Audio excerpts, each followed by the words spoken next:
Hello everybody, my name is Mr. Brunt, and if that surname sounds familiar to you, it's because your Miss Brunt is my little girl.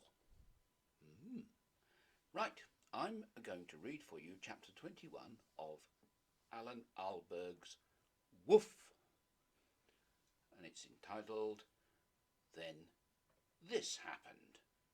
Here we go. Now, whether Emily was the brains behind the whole thing or not isn't known. What is known is that from the time she got her dog, Eric never changed again. Or at least he hasn't so far. In Roy's opinion, this was a very telling point. She gets her dog, you stop changing, it proves it. But he was uncertain and confused too. After all, in the beginning he'd only said it was Emily for a joke. He also actually preferred other, more macabre theories. And besides, his hopes were that Eric would change again. Eric, for his part, didn't dismiss the Emily theory. He rather liked it, in fact. However, it was the idea that strange things simply happened once in a while, which most convinced him at the time, and still does. In his opinion, especially as he grew older, in this world a bit of abnormality was probably normal. But of course, for the first couple of weeks, Eric still expected to change. He even hid spare clothes in the garage just in case. Mrs. Banks discovered them 2 days later and wondered what was up. Roy, too, had high hopes, especially of the school camp. "That's the place, Eric, the woods." But the camp came and went without incident, and Eric's cousin Marion returned to her paper round, and the school term ended, and the holidays began. After that, Eric and Roy became fourth years in Mr. Hodges' class. On the first day of term, some of his previous class came back for a visit. They looked half proud, half embarrassed in their new school clothes. Dresses, blazers, ties and scarves. Hopper, tattooless, but with his tie in his pocket, was among them.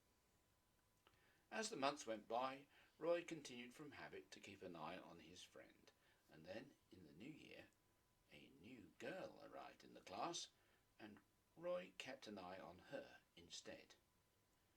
During this period, both boys could feel their memories of the dog days fading.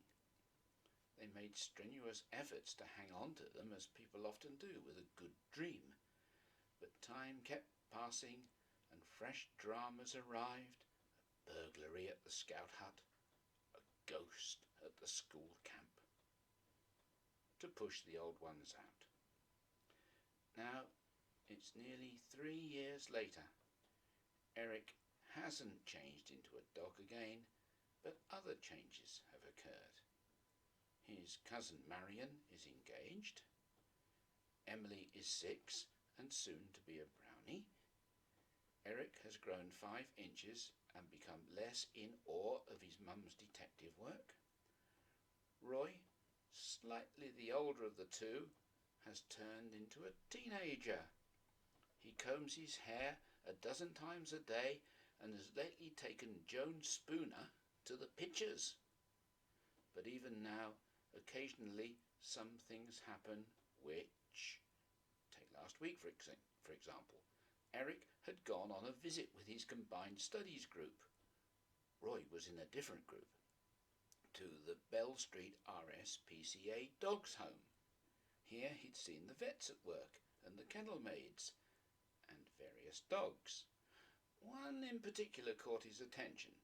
It was sitting a little apart from the others in its pen, was noticeably calm, and had some of the features of a Norfolk Terrier. Eric crouched in front of it and ran his fingers over the wire mesh.